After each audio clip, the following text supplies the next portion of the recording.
kainday, mga kainday. Kani akong gibuhat karon continuation na to kaganina nga nag-live ko na miko. Dayon pagkatapos ni sayaw ko para exercise na din. Ngayon, ilagay ko siya sa wala kasi akong ibang malagyan itong mga mga damit, kaya dito na lang ko ilagay sa ganito. At saka panoorin nyo ha. Yan ha. Oh. Ano to? Sumpay. Sa Bisaya pa, sumpay pa ni sa akong gibuhat kaganina. Sumpay na ni. Ilagay ko siya sa sa siya, wala ko siya. Sandali. Ano ko yung ano ba yan? Yan ito po ilagay ko dito. Tingnan nyo na lang ako. Continuation po ito kanina ha. Kasi haba na po yung kanina. Panoorin nyo na lang ako ha. Yan. Yan po. Para kanina doon ko sa sala nilagay. Kaya i-ano ko na lang dito. Saan ba yun? Pasensya na po ha. Ay, pasensya na lang po. Yan talaga ang buhay. Pag nandito lang sa bahay, ganyan talaga ang ginagawa. Nagtutupi, ganyan, naglalaba, saka, baka sabihin nyo, pabalik-balik lang po yung video ko. Pabalik-balik nga kasi dito lang po ako sa bahay. Yan talaga ang totoo. Kaya, i-ano ko dito ha. Medyo, to. Madamihan. Wala kasi akong nilagyan. Meron naman, pero medyo puno na po. Napuno na po siya. Kaya dito lang muna ko ilagay. Para ang hirap ang buhay ngayon. Kayo, nahirapan pa kayo? Ako, nahirapan na ako. Kasi wala pa akong trabaho, nandito lang sa bahay. Ako. Yan. Yan talaga ang ginagawa pag sa bahay lang nakatira. Tingnan nyo na lang ako. At saka yung pag ginagawa ko, magsasalita ako ha. Para ito sa araw-araw, parang daily routine doing man ito. Lahat naman tayo gumagawa ng ganito. Kaya pakita ko na lang ito. Yan ang totoong buhay pag nandyan ka lang sa bahay. Yan. Ang ginawa ko lang, ko na lang dito kasi wala kasi akong malagyan Totoo po to. Ang dami ko ng dami na kasi Tsaka ganito talaga pag nandito ka lang sa bahay wala kang magawa.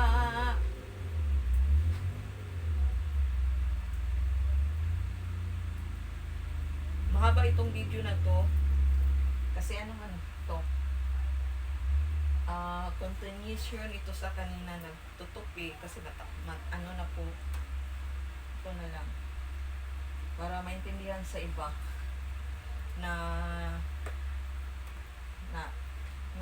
ng mga viewers, pero hindi naman ako karamihan na viewers, konti lang. Masaya naman po ako sa ginagawa ko kahit yung iba hindi ganado magtingin sa video ko. Totoo pala yung sinasabi nila pag nagbibideo ka nandito lang sa bahay, yung iba hindi yung magbisaya, yung sa Bisaya ba dili sila ganahan tanaw nimo kay ang sabi ng iba naghilas-hilas lang daw daw nagvideo pero ako magvideo ko kay yung kung kayo ang tatanungin ko kung nandito ka lang lagi sa bahay, masaya ba kayo?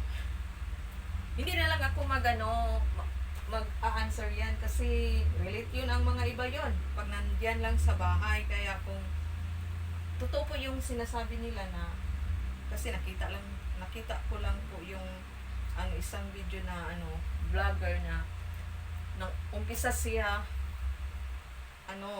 kunti lang po kasi yung nanonood sa kanya is hindi yung mga pamilya niya, kasi totoo naman po, hindi yung pamilya nanonood sa ano, hindi lahat, pero mostly kasi sa pamilya hindi nanonood sa mga video natin kasi nahihiya sila ba sa ginagawa natin.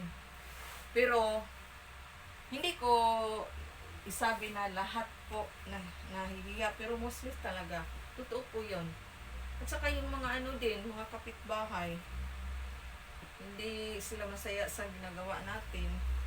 Ano na lang po, no?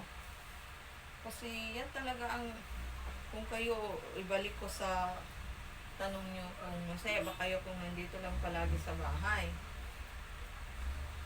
Yun ang tanong ko, masaya ba kayo kung kayo ang nasa ano ko, kung nandyan kayo sa bahay, ang ginagawa mo buong araw, trabaho ng bahay, yung luto, nagki-cleaning sa house, naglalaba, ganyan, ya, dalawa naman po kami dito. Saka, ano, kung kayo ang tatanungin, masaya ba kayo?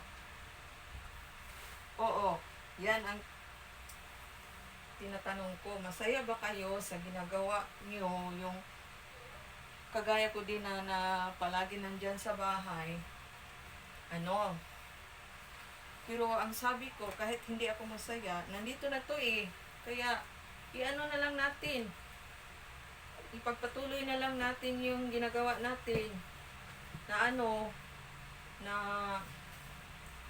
ano, para malibang po kayo sa ano, ako baguhan lang po ako dito sa ano, sa Facebook, baguhan lang po ako dito, pero ginagawa ko ito para hindi ako maano sa buhay kasi mahirap kasi dito ko ilagay yan kasi wala na po akong lalagyan. Ito po, puno po to. Tingnan nyo, puno pa, madami pa doon sa labas, hindi ko kung ano, saan ko po ilagay yung iba, kaya ano na lang, para hindi ba masagwa tingnan, saka ano, dito ko na lang ilagay. Yan.